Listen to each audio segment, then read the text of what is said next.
Hey garden friends, today I'm going to answer some of your burning questions. And these are either questions that the answer really deserves a wider audience because they're really great questions, and others are questions that were repeats. So obviously, people don't always go and read the comments where I've already answered a certain question. And there's a blue jay, he's coming in to get some goodies to eat. They're very noisy. So let's get rolling on these questions and answers that you have asked.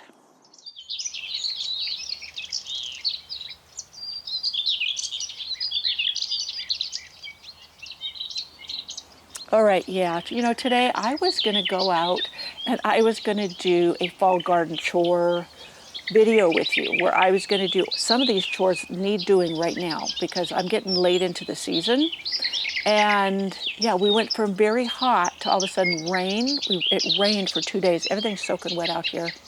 And everything's too wet out there for me to dig, or just I would get sopping wet and freezing cold. It's barely 50 degrees out here. I was going to light my fire pit so I'd be warmer while chatting with you, and I couldn't get the valve open of the propane tank. So the sun is starting to come through, and it is providing some warmth, so I think it'll be okay. So let's go through some of these questions.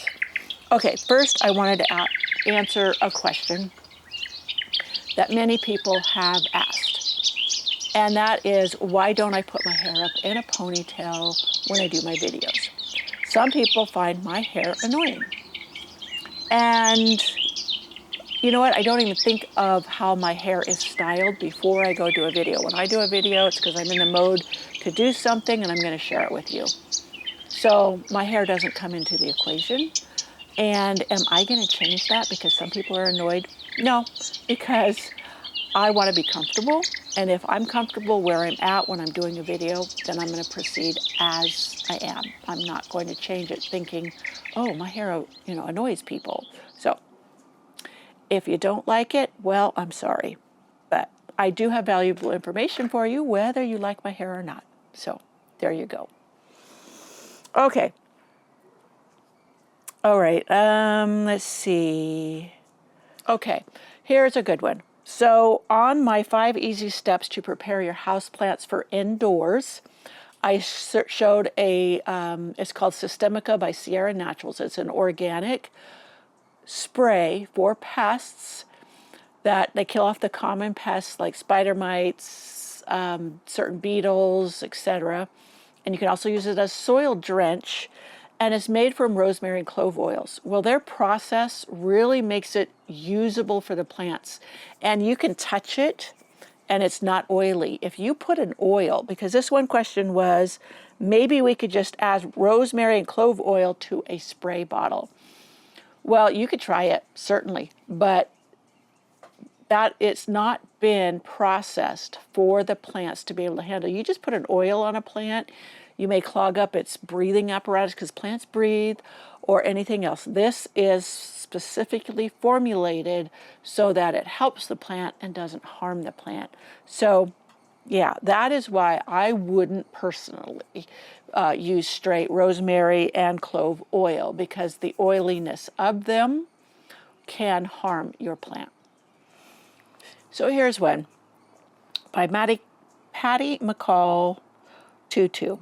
And she says, I have a rose bush with a wild sprout. Since it's new and never had a bloom, can I use that to propagate?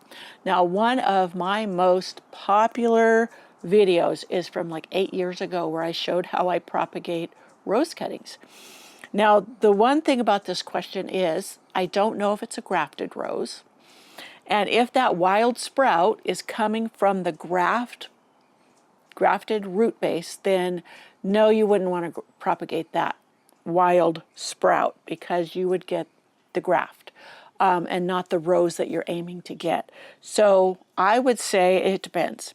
If it's an own root rose, yep, go ahead and try to propagate it. But sometimes those wild new sprouts are so green that they're very susceptible to rot, bacteria, fungus. I'm not saying you can't try it.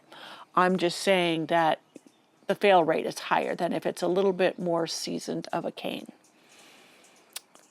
And then she asked, have I ever tried dipping in aloe instead of a rooting hormone? I've tried several things.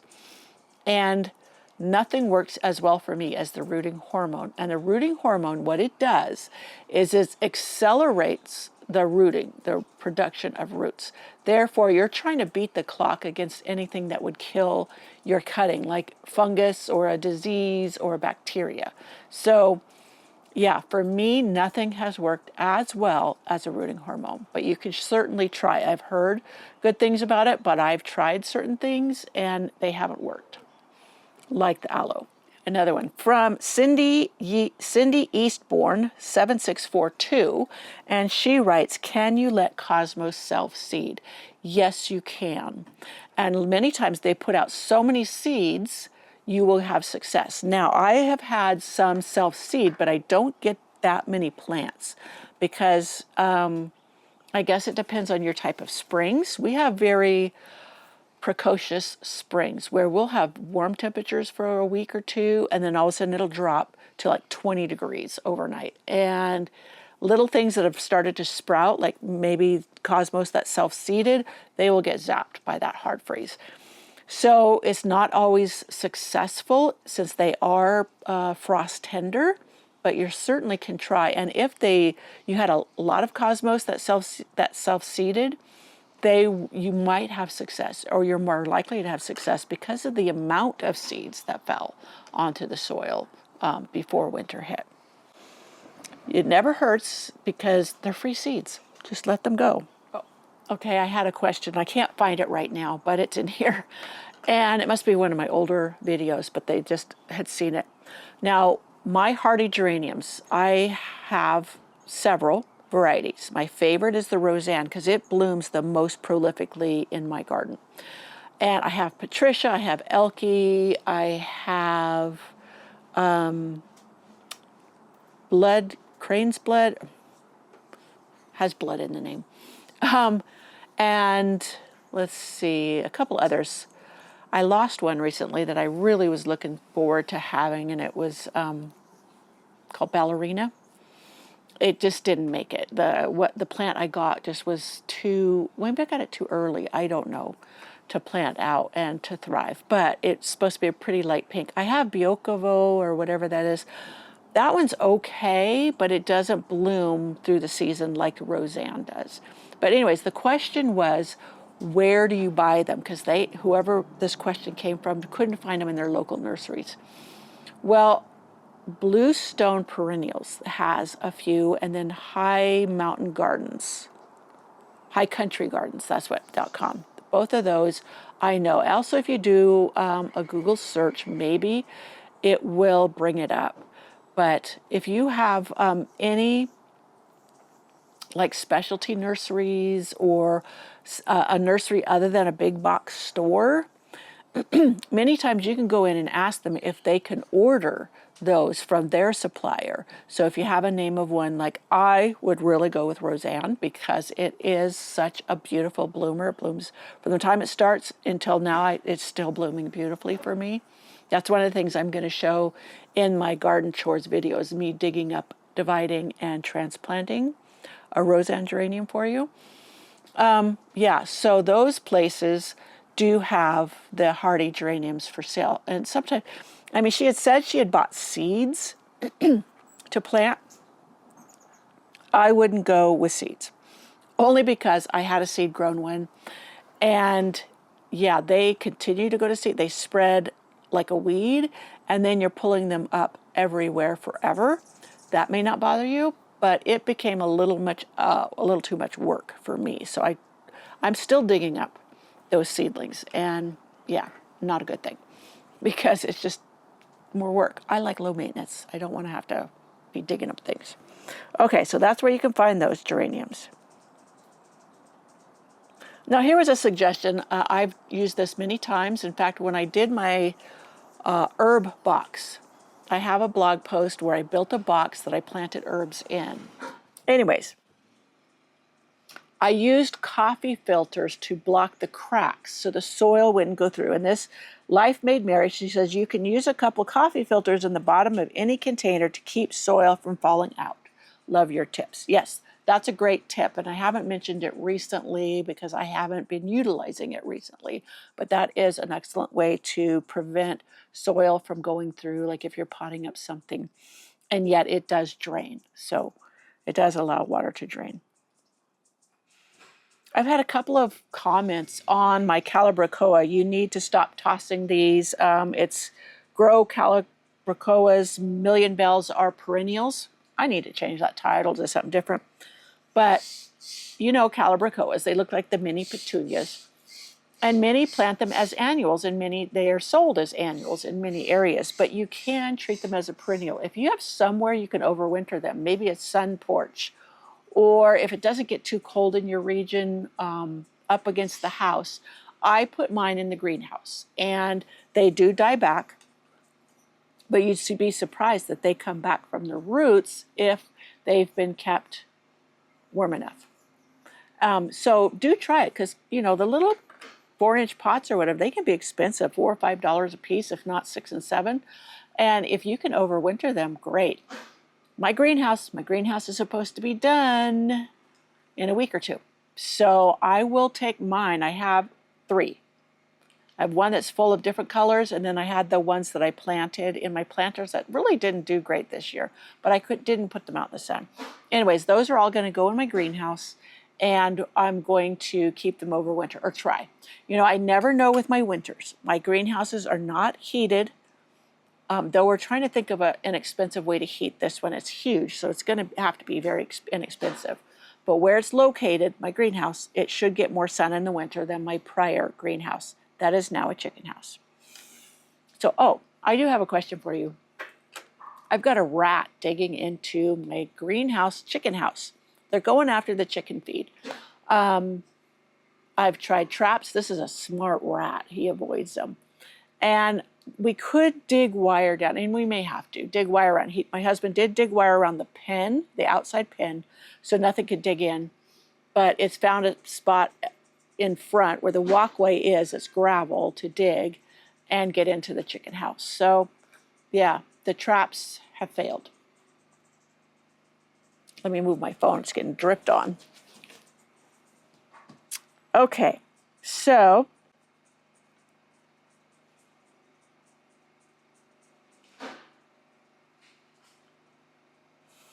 all right, here is one from my 19 Genius Gardening Hacks and one I quit for a healthier garden. And the one that I quit was putting cardboard down. And it wasn't just cardboard, it was the slip sheets that are flat that you see in between pallets in stores and etc.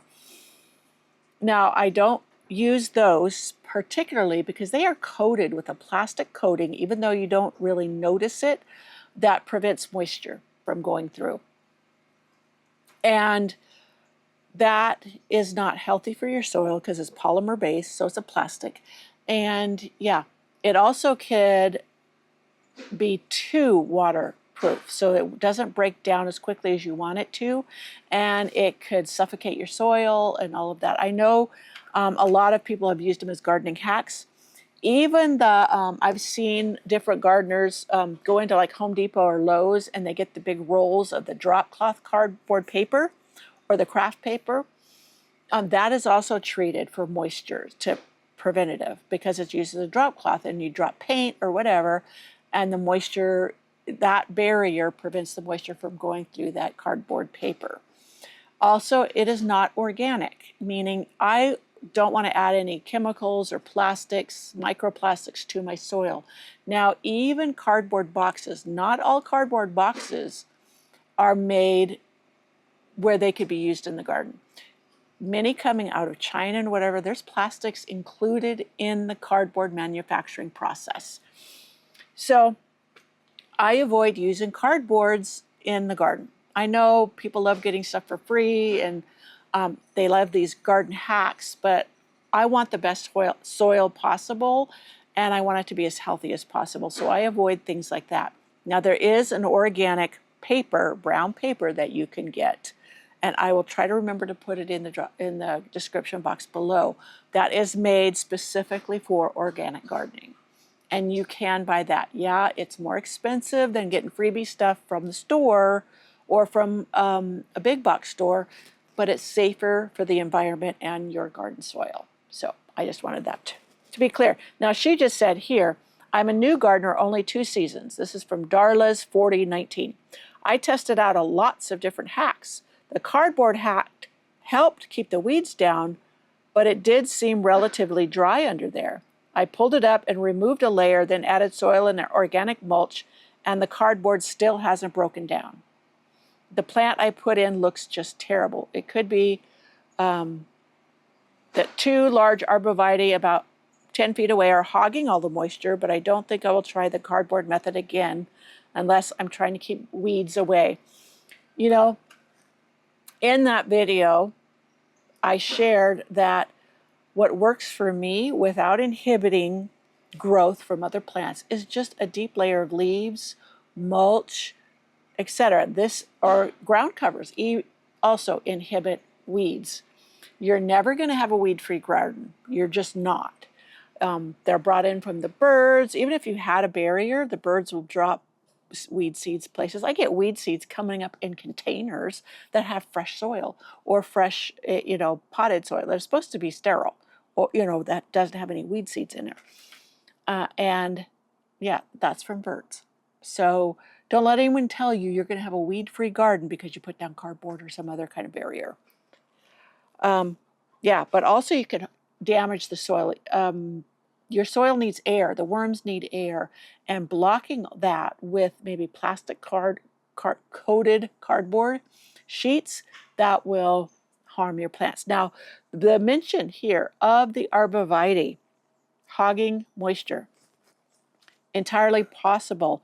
Arborvitaes are huge water sucks. They will suck water from all your other plants, and they need a lot of moisture. Here in California, it's just not the best choice to put in because of the requirements for water, and they will hog water from other plants. I have a friend up in Seattle. She had to pull hers out because the arborvitae, even though they get a lot of moisture, was robbing the moisture from other plants. So yeah, unless you really want to be pouring on the water, which is not earth friendly. We get droughts frequently here in California. We're supposed to be low water users. I do that by drip. And yeah, even when we're on restrictions, I can go ahead and use the drip because it saves that much water. Anyways, I wanted to highlight that about the arborvitaes being water hogs. Joanne Clark, rooting powder, that's when you're rooting cuttings. It says, do you always need, do they love lots of water? Now this was on my Delphinium Propagation Made Easy, Get Blooms Like Pro.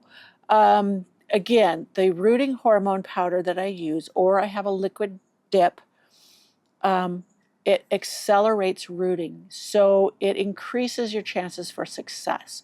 Do you have to use it? No, you do not have to use it. There's plenty of people who root cuttings without it. Just take more cuttings and try to root more. Then you offset the losses that you have when you're trying. Okay. Something about when I did my September Home Depot garden shopping, drip irrigation supplies, I had a commenter, Whoa7427, says, you are such an educator showing us the components of the drip system in the store. Yes, I took you in the store and I showed you all the components and where you find them in like a Home Depot or a Lowe's. And that's how I set up mine. Mine is not a professional setup. I do not have a main place. I just run hoses, and that's how I did it. I didn't have the know-how to put in a professional system, nor the money to pay somebody to do it. So I just did it that way, and that one I shared with you where I got the parts. So, and then the prior video, I showed you my setup in the garden. Okay. Here was a good question on that also, on my DIY drip irrigation watering system for perennials and plants. She said, this is from Barbara Cole 4314. I'll learn how to do this in a minute. It says, are the parts interchangeable with other brands of drip systems? Yes, they are, as long as you get the right size. There's 1/2-inch hoses, there's 3/4 or 5/8 inch hoses. So just make sure your parts match the hose or pipe diameter, and then they'll work. There's even ones that will go for both. They'll fit both. So, and it'll say it on the components themselves. Okay, so in my planting rainy blue rose, digging up Eden rose and potting, that's where I dug up my Eden rose, one of them. I have 2 out front. I dug the one that was in the cottage garden, rose cottage garden, because I didn't want a 3rd one. That was supposed to be a different rose, and it was mislabeled. So I put in a rainy blue rose. It's a beautiful lavender purple, and it's a shorter climber, so it should really do well there. What I mean shorter, like 6 feet, 8 feet, not the 12 feet that's going crazy like some of my others. But this Royzon DX2JC asked, are you going back to using Edna's Best? Is it working well for you? Just curious. I'm always looking for a good potting soil. In that I shared, I used Edna's Best Organic Potting Soil by E.B. Stone because I didn't have any of my turkey compost that I get in bulk, and I make my own potting soil with. But what she's referring to is, in the past, I found out that because of the wood fibers in the Edna's Best, that it does lack nitrogen. So all I do, and I probably should have mentioned it, is if I'm potting up plants that are going to be growing, I will mix in some slow release fertilizer, like maybe rose tone or garden tone or something like that. And then I will also supplement with my liquid fertilizer, organic fertilizer, that I fertilize all my plants with, because that's immediately available to the plants. It doesn't matter what the medium of the potting soil is. The slower release will help offset all those wood particles that are in that soil. And then, of course, the liquid organic fertilizer feeds the plants immediately. So yeah, it is one of the best that I have available to me. There's not a lot of brands that don't have a lot of things in them that I don't want. And Edna's Best, basically, I can offset the problems that I have with the Edna's Best as far as the wood fibers being in it, maybe too many, holding on to the nitrogen or whatever. So yeah, I'm gonna get a truckload of my turkey compost, and that is what I'll use through the winter, as long as it doesn't get buried in snow. I probably should cover it with tarp or something. So, okay. Does it stop? Asked. Hey Pam, not sure if I missed it, but why the hardware cloth around the bottom of the roses? She talks about, I'm lucky enough to dig a hole in my yard. Soil is so hard and rocky. Yours looks amazing. Mine looks amazing because I have amended this soil for 20 years. I've been growing everything in pots, but I really like to grow in the ground. I'll take any and all tips. Thanks. So the hardware cloth that I had around the base of the roses is because I have gophers, and they will eat the roots of my roses. I have a blog post and a video on how I saved a rose that the roots were eaten completely off. There is not a root left on it. There's just a knobby nub on the end. And I shared how I potted it up. I did brush it with rooting hormone, potted it up, and it grew back, roots back. So yeah, that's why I have the hardware cloth. Now, as far as her rocky issues, I would do raised beds. And yeah, I have a lot of raised beds in my garden. My camera's flashing at me. Anyways, so that's what I would do with her. She's, doing containers already. So, Alessandra, Forlani 152 asked, hi there, love your content. So zen to watch you garden and start your seeds. Thank you for your eco-consciousness, because I start in recycled containers. Question, do you seed propagate dahlias? If yes, can you please do an instructional video? I'd love to learn. Happy gardening. Well, I had responded with because I didn't read the question very well. She says seed propagate. No, I have not seed propagated dahlias, but that would be a really fun thing to do.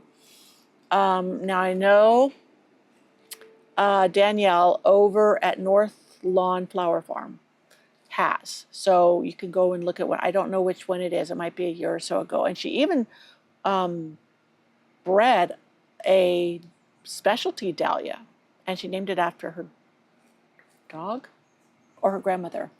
I can't remember which, I'm sorry, but it's been a while since I watched it, but she has a really good video out on that. But I think that would be fun. I know you can grow, there's seed packets for seed-grown dahlias, and there's singles and all of that. Really fun. Okay, Nita Stacy 8325 wrote, I have a couple of boxwood cuttings that I potted up in early spring. I have a video on how you can propagate boxwoods from cuttings instead of having to buy. They have roots now, but are still tiny sprigs. I worry about overwintering them in these little pots outside. Can I go ahead and just put them in the ground? Now, there's some thoughts I have on that. And yes, you can. You can put them directly in the ground, but if you didn't want to plant them in that spot that you're going to overwinter them in, plant the whole pot in the ground. And that will protect them a bit better, but yeah, you can still just pull them up the next spring and then put them where you want. Or if you wanted to pot them up into a bigger pot later on and have them in containers, all is good. She didn't tell me what zone she was in and what kind of winter temperature she gets, but she should be able to put them in the ground and have them do fine over the winter. So here's one, Nick QB2FK. The pruning of the gorgeous Eden is mentally painful to me because my Eden is just a small twig. I'm so sorry that was painful for you. Mine was a monster. I wish mine were this stunning. I can't wait for it to grow. Don't worry, the third year it will take off as long as all the conditions are right for it. For anyone reading this, if you know in advance that you will need to heavily prune a rose so that you can move it, you can always try air layering some of the to-be pruned canes so that they form roots, and then you can plant those rooted canes elsewhere after pruning them instead of throwing them into the compost pile. Yes, and I have a video on air layering the Eden rose specifically.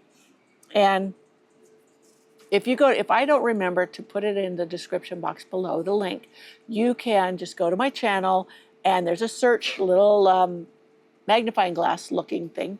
Tap that and search air layering, and it should bring up that video for you. I always forget to put a lot of things in the description box that I talk about. So if you ever see me talk about something or a video and you want to do a search of my channel, that's the way to find it. So Mary Rose FS6UE wrote, this was on my 19 stunning perennial ground cover plants, create a carpet of color video. And she says, thank you for sharing this. I didn't realize how many there were. I love using natural ground covers. Ooh, I'm so excited. Yes, ground covers are a great way to not have to use mulch. And they're finding now, because mulch is very good for your soil and feeding it, but they're finding now that the ground covers are just as or better than the mulch. Now I'm getting up, I'm gonna go. I just bought a new ground cover that I've been wanting, and it's a California native. So let me grab it. Now where I had first seen this was at Annie's Annuals, which now is called Curious Flora. And it was in an area that was just beautiful. What is that, a feather? Feather. Anyways, it's yerba buena. Now, on here, it's also called sweet mint. So no wonder that it just does a beautiful job of growing as a beautiful ground cover. Now, it says light part shade, so shade 3 to 6 hours, spacing 24 inches apart. You just plant it container. Now the height is 12 inches to 24 inches. Now many times I like my ground covers to stay a bit lower, like 6 inches or below. But this would probably do really well with me shearing it back to that. And let me tell you, it smells like a mint. Anyways, I'm gonna have to do a little more research on it because you immediately like, ooh, caution. I may just put it in a container for now and see how it grows and what it does before I actually put it in the ground. But you know, anytime you find something new that you haven't grown before, you can always take it out. You can always dig it up. I know a lot of you that have trouble with mint. You're probably screaming right now, but yeah, I'll put it in a container to see how well it does first. Oh, here's one from Alice Hin 3250. This isn't a question, it's a comment, but she said, I just got back from walking through the Hershey Rose Garden in Pennsylvania. I think I would love to visit that garden. Caroline of Monaco scent filled the air. That is a rose. I don't have that one yet. Also, Milton Hershey Rose. Love my walks. Can't wait for the mums. So, those are two now on my wish list. I love scent in the garden. I think I have a video. I know I have a blog post on scent in the garden, and it just adds another element, like my sweet peas that I had growing on the one arbor, the honeymoon, I think it was. No, royal wedding. Honeymoon is a rose, white rose. Yeah, royal wedding, sweet pea, and it just, every time I walked by it, it was so wonderful. It still is. I'm letting it go to seed now. It does have blooms up at the top of the arbor, and you probably will see it in my garden walk video that I just did for October, beginning of October. Alrighty, I'm thinking I'm probably getting this too long. Now here's some comments on the garden rule I always break and why it works. So we're getting drippies here. Okay. One, Abruzza Ease 7610 says, I don't pay attention to the spacing except for shrubs. I think plants are happiest surrounded by other plants. They protect each other from the heat or cooler temperatures. I agree. And I think I'm going to do a video soon on some low maintenance shrubs you can add to your garden, or some shrubs you could add to your garden. You get blooms, but it helps to keep your garden more low maintenance. And I am going to be leaning into a few more shrubs around here to reduce my maintenance work, but keep a beautiful garden. This is the same video. It says Garden Decondon 2816 says, gardening is an experiment. Yes. To me, there are no rules. Yes. I have 3 rose bushes in a triangle on the corner of my property, very close together, and people always comment on how lovely they look. Yes, I did speak about that, putting roses in a triangular shape about 18 inches apart, and they grow together and they look like one huge shrub that blooms beautifully. So yes, I learned that from the David Austin website. They actually do that. They also have hedges. They have roses they call for hedges. And they also plant them closer so they create a enclosed hedge, which works beautifully. And you know how they prune them? I know you have all these people saying how you have to specifically prune a certain way. Nope, they take a hedge trimmer and they just mow them down. So they cut them down to the height they want. No fuss, no muss, and they look beautiful. And one of them that they do that way is the Queen of Sweden. So there you go. Okay, yeah, here's one, a comment from Creating Contentment in the September Garden, Beauty in the Mess. Yes, my garden has been quite the mess this year, but she said, what a great video. We all need a reminder to stop and smell the roses, even if they need deadheading. Yeah. That is so true. We can get so caught up in creating the perfect garden that we can forget to stop and just enjoy the garden for what it is. And that's supposed to be our hobby. You know, they call it a grandma core hobby. I don't know. I guess hobbies are supposed to help you relax, etc. But my grandparents, they gardened to survive. It wasn't just a hobby. And that's where I learned a lot of my gardening, as well as I read Organic Gardening from the time I was 10 years old. Magazine, my dad used to get it. And I have kept a lot of that information going in my head. So yeah, but I often emphasize that because you'll see, and I'm guilty of this. I watched another garden YouTuber the other day, and their garden is immaculate. There's no way around it. It's just immaculate. And then I start doubting myself. I start finding critical things to complain about in my garden to myself. And then I stop myself again going, no, stop comparing yourself. we all know comparison is the thief of joy, and that is so true. I have to garden true to my style, which is when I can, as I can, however much energy I have, and it's not going to be picture perfect ever. So I accept that most of the time. So if you find yourself comparing, maybe you want to stop watching those channels and go to one like mine, where you will see the mess. In fact, watch my beginning of October garden tour. Huge mess. And I'm talking to myself going, why did I let it get away from me so easily?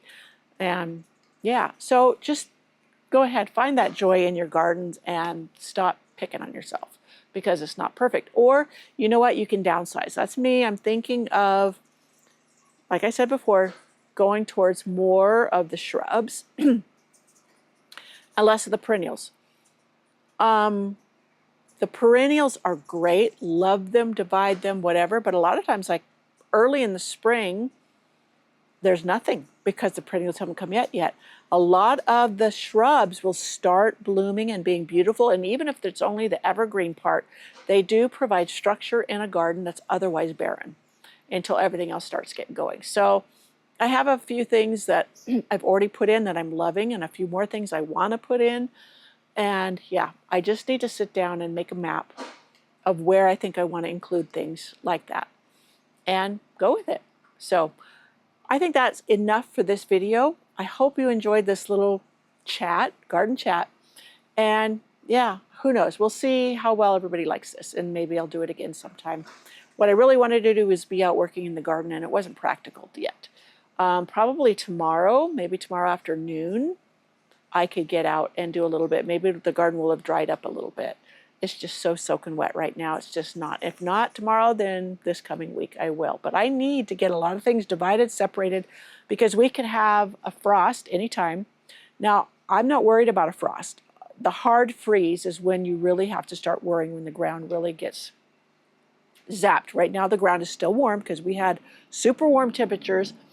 And even the first frost doesn't always kill my dahlias back, but a hard freeze does. So I want to get things moved, transplanted, divided before a hard freeze. And that's my goal. So I'll see you in my next video. Bye.